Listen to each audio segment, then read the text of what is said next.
नमस्कार दोस्तों, स्वागत है आप सभी का आपका अपनी YouTube channel the wisdom classes में। आज का हम लोग का विषय है कौन।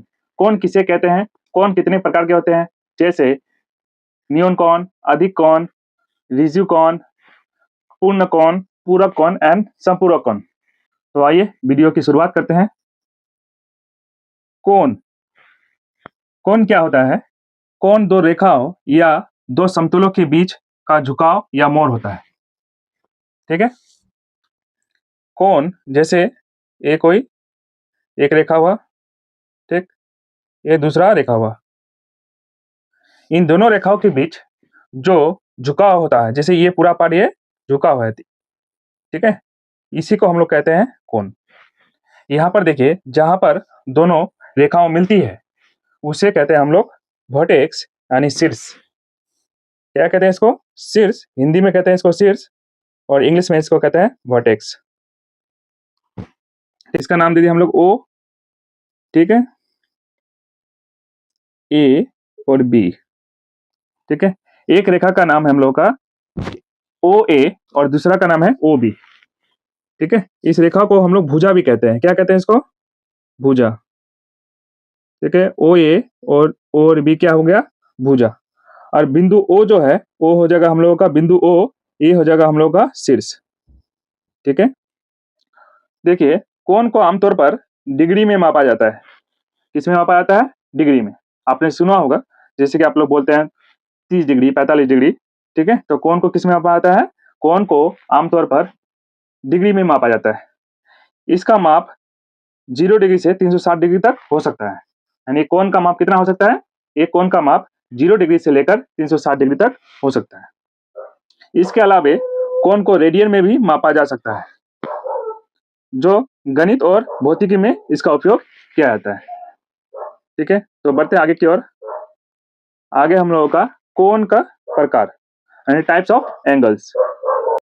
देखिए, पहला है शून्य कोण यानी जीरो एंगल। दूसरा न्यून कोण यानी एक्यूट एंगल। समकोण राइट एंगल। अधिक कोण ऑब्ट्यूज एंगल। रिजु कोण स्ट्रेट एंगल। वृत्त कोण रेफ्लेक्स एंगल। संपूर्ण कोण कंप्लीट एंगल। संपूरक कोण यानी सप्लीमेंट्री एंगल। पूरक कोण यानी कॉम्प्लीमेंट्री एंगल। ठीक है, तो इन सभी कोणों के बारे में हम लोग एक एक करके पढ़ने वाले हैं। तो आइए आगे बढ़ते हैं। शून्य कोण। शून्य कोण यानी जीरो एंगल। यदि कोण बनाने वाली दोनों किरणों के मध्य झुकाव शून्य हो तो ऐसे कोण को शून्य कोण कहते हैं। क्या मतलब? जब दो रेखा, देखिए कोण बनाने के लिए दो रेखा चाहिए, अगर दोनों रेखाओं के बीच झुकाव शून्य हो तो उसको हम लोग बोलेंगे शून्य कोण। जैसे देखिए यहाँ पर ओ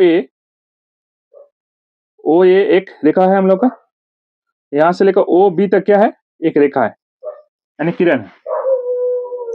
तो दोनों का बीच में क्या, ठीक है, एक के ऊपर एक चढ़ गया है यानी इसके बीच में झुकाव हुआ ही नहीं। ठीक है, तो ये क्या कहलाएगा हम लोग का? दोनों के बीच में झुकाव हुआ ही नहीं, तो कोण क्या हो जाएगा? शून्य कोण। कितना क्या हो जाएगा? शून्य। आगे बढ़ते हैं। दूसरा है हम लोग का न्यून कोण यानी एक्यूट एंगल। ऐसा कोण जो शून्य से बड़ा हो परंतु 90 डिग्री से छोटा हो उसे न्यून कोण कहलाता है। वैसा कोण जो शून्य से बड़ा परंतु 90 डिग्री से छोटा हो उसे हम लोग न्यून कोण यानी एक्यूट एंगल कहते हैं। जैसे 60 degree, 78 degree, 42 degree, 12 degree, 30 degree, 54 degree. वैसे कोण जो 0 डिग्री से बड़ा और 90 डिग्री से छोटा हो उसे हम लोग कहेंगे न्यून कोण।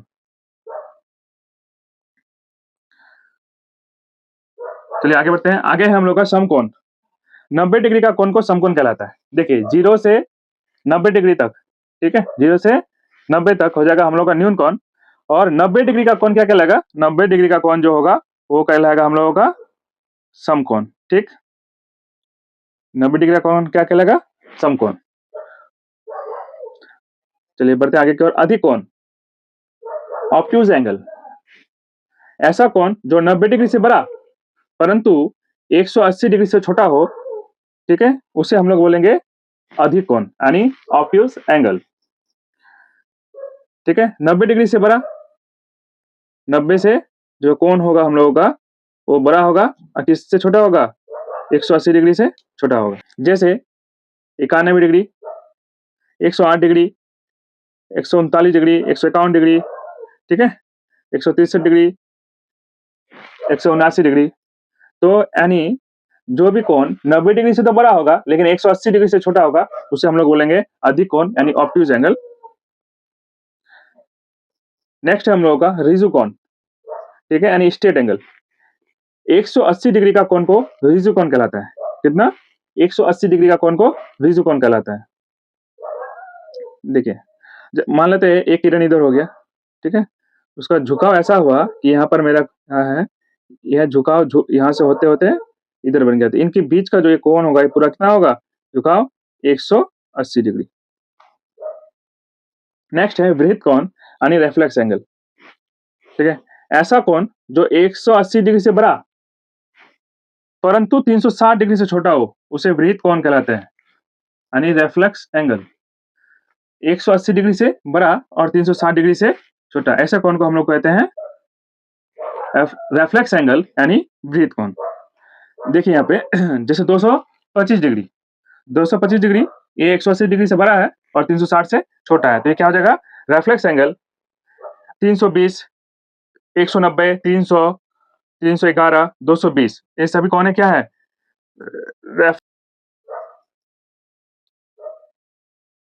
रेफ्लेक्स एंगल, ठीक है। नेक्स्ट हम लोगों का संपूर्ण कोण। 360 डिग्री का कोण को संपूर्ण कोण कहलाता है, ठीक है। जैसे हम लोग सीखे कि कोण का माप कहां से होता है? 0 डिग्री से लेकर 360 डिग्री से तक होता है, यानी लास्ट कोण कितना हो जाएगा? 360 डिग्री। तो 360 डिग्री, तो 360 डिग्री का जो कोण होगा उसको हम लोग बोलेंगे संपूर्ण कोण। ये संपूर्ण कोण कैसे बनेगा? जैसे घड़ी को देखे आप लोग, ठीक है, घड़ी का कांटा जहां से घूम करके पूरा फिर वहीं पे पहुंच जाए, ठीक है, फिर वहीं पे पहुंच जाए तो कितना डिग्री का कोण बनेगा? 360 डिग्री, ठीक है। तो एक, ठीक है, एक यहाँ पर किरण है, देखिए, फिर दूसरा किरण क्या हुआ? वहीं चारों तरफ से घूम करके, ठीक है, ऐसे करके घूम करके फिर वहीं पे पहुंच गया, ठीक। तो कितना डिग्री का कोण बना यहाँ पे? 360 डिग्री। तो 360 डिग्री का कोण को हम लोग क्या कहते हैं? संपूर्ण कोण कहलाता है, ठीक है, क्लियर है। नेक्स्ट है पूरक कोण। ध्यान से समझिएगा इसको। जब दो कोणों का योग 90 डिग्री हो तो, ठीक है, जब दो कोणों का योग 90 डिग्री हो तो एक कोण दूसरे कोण का पूरक कोण कहलाता है, ठीक है। क्या मतलब हुआ? जैसे यहाँ पर एक कोण है 50 डिग्री, ठीक है, दूसरा कोण है 40 डिग्री, तो 50 जोड़ 40, ठीक है, ये कितना होगा? 90, यानी इन दोनों कोणों का योग कितना हुआ? 90 डिग्री। तो 50 डिग्री का पूरक कोण क्या कहलाएगा? यानी इसमें क्या जोड़ने से 90 आ गया? 40। तो 50 का पूरक कोण कितना हो जाएगा? 40 डिग्री। उसी प्रकार 40 का पूरक कोण क्या कितना होगा? 50 डिग्री, ठीक है। तो बोला जब दो कोणों का योग 90 डिग्री हो तो एक कोण दूसरे कोण का पूरक कोण कहलाता है, ठीक है। यहाँ पर देखिए एक कोण है 60 डिग्री, दूसरा है 30 डिग्री, दोनों को जोड़ेंगे तो कितना होगा? 90। दोनों का जोड़ कितना होगा? 90, ठीक है, 90 डिग्री। तो 60 डिग्री का पूरक कोण क्या कहलाएगा? इसको कहेंगे 30 डिग्री, और 30 डिग्री का पूरक कोण क्या होगा? 60 डिग्री, ठीक है। देखिए एक और देखिए, जैसे कि कोई 20 डिग्री का कोण है, ठीक, इसका पूरक कोण कितना क्या होगा? पूरक कोण 20 डिग्री का पूरक कोण, इसमें क्या जोड़े, ठीक है, तो 70 डिग्री, ठीक है। तो जिसका भी पूरक कोण पूछे आपको, जैसे कि मान लेंगे कि 42 का पूरक कोण कितना होगा, तो इसको 90 से घटा दीजिए, ठीक है, क्या कीजिए, इसको 90 से घटा दीजिए, 42 डिग्री, 40 डिग्री, इसको 90 से घटा देंगे तो निकल जाएगा आराम से। जैसे यहाँ पे कितना निकलेगा? 48, तो यानी 42 का पूरक कोण क्या होगा हम लोग का? 48 डिग्री। नेक्स्ट है हम लोग का संपूरक कोण। जब दो कोणों का योग 180 डिग्री हो तो एक कोण दूसरे कोण का संपूरक कोण कहलाता है। पूरक कोण में क्या था कि दोनों कोण का योग कितना होना चाहिए? 90 डिग्री। उसी प्रकार संपूरक कोण यानी सप्लीमेंट्री एंगल दोनों कोण का जोड़ेंगे तो कितना होना चाहिए? 180 डिग्री। जैसे यहाँ पर है 60 डिग्री, ठीक है, यहाँ पर है हम लोग का, सॉरी, यहाँ 120 है, यहाँ 60 है, दोनों को जोड़ेंगे कितना होगा? 180 डिग्री, ठीक है। तो 60 डिग्री का संपूरक कोण कितना होगा? 120 डिग्री, और 20 डिग्री का संपूरक कोण क्या कहलाएगा? 60 डिग्री, ठीक है। यहाँ देखिए 130 डिग्री और 50 डिग्री, दोनों को जोड़िएगा तो कितना होगा? 180। तो 130 का संपूरक कोण क्या होगा 50, और 50 का संपूरक कोण क्या होगा 130। उसी प्रकार अगर आपको बोल देगा कि 79 डिग्री यानी 79 डिग्री का संपूरक कोण क्या होगा, तो इसको 180 से घटा दीजिए, ठीक है, कितना निकलेगा 101 डिग्री। तो 79 डिग्री का संपूरक कोण हो जाएगा आपका 101 डिग्री। नेक्स्ट है हम लोग का आसन्य कोण, ठीक है। आसन्य कोण क्या कहलाता है, किसे कहते हैं, कोई भी दो कोण जो एक सामान्य किरण या भुजा एक सामान्य सिद्ध साझा करते हैं, ठीक है, और जिनके अंदरूनी भाग ओवरलैप नहीं करते हैं, उन्हें आसन्य कोण कहा जाता है, ठीक है। क्या कहता है कि कोई भी दो कोण, ठीक है, जैसे एक कोण ये हो गया मेरा, एक कोण ए हो गया, ठीक, ये कोण है और ये कोण है। क्या बोल रहा है, कोई भी दो कोण जो एक सामान्य किरण या भुजा, ठीक है, सामान्य किरण या भुजा, किरण और भुजा यहाँ पर एक ही चीज है, ठीक है। सामान्य भुजा एक सामान्य शीर्ष साझा करते हैं, देखिए शीर्ष जहां पर किरण आके मिला, ठीक है, तो उसी को हम लोग क्या कहेंगे, इसको शीर्ष, सामान्य शीर्ष साझा करते हैं और उसके अंदरूनी भाग ओवरलैप नहीं करते, उन्हें आसन्य कोण कहा जाता है, ठीक। अब देखिए ये दो कोण का शीर्ष क्या है, एक ही है, ठीक है, और इनमें से दो कोण में एक भुजा यानी एक किरण जो होना चाहिए, क्या होना चाहिए, दोनों का उभयनिष्ठ होना चाहिए, कॉमन होना चाहिए। तो यहाँ पर जो एक किरण है ये मेरा क्या है, दोनों में है, दोनों में उभयनिष्ठ है, तो ये दोनों कोण क्या कहलाएंगे, इसको आसन्य कोण कहलाएंगे, ठीक है। जैसे यहाँ पर कोण ए बी डी तथा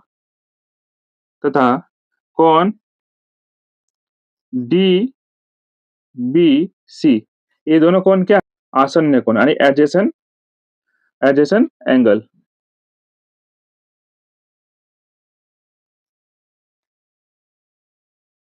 ठीक है।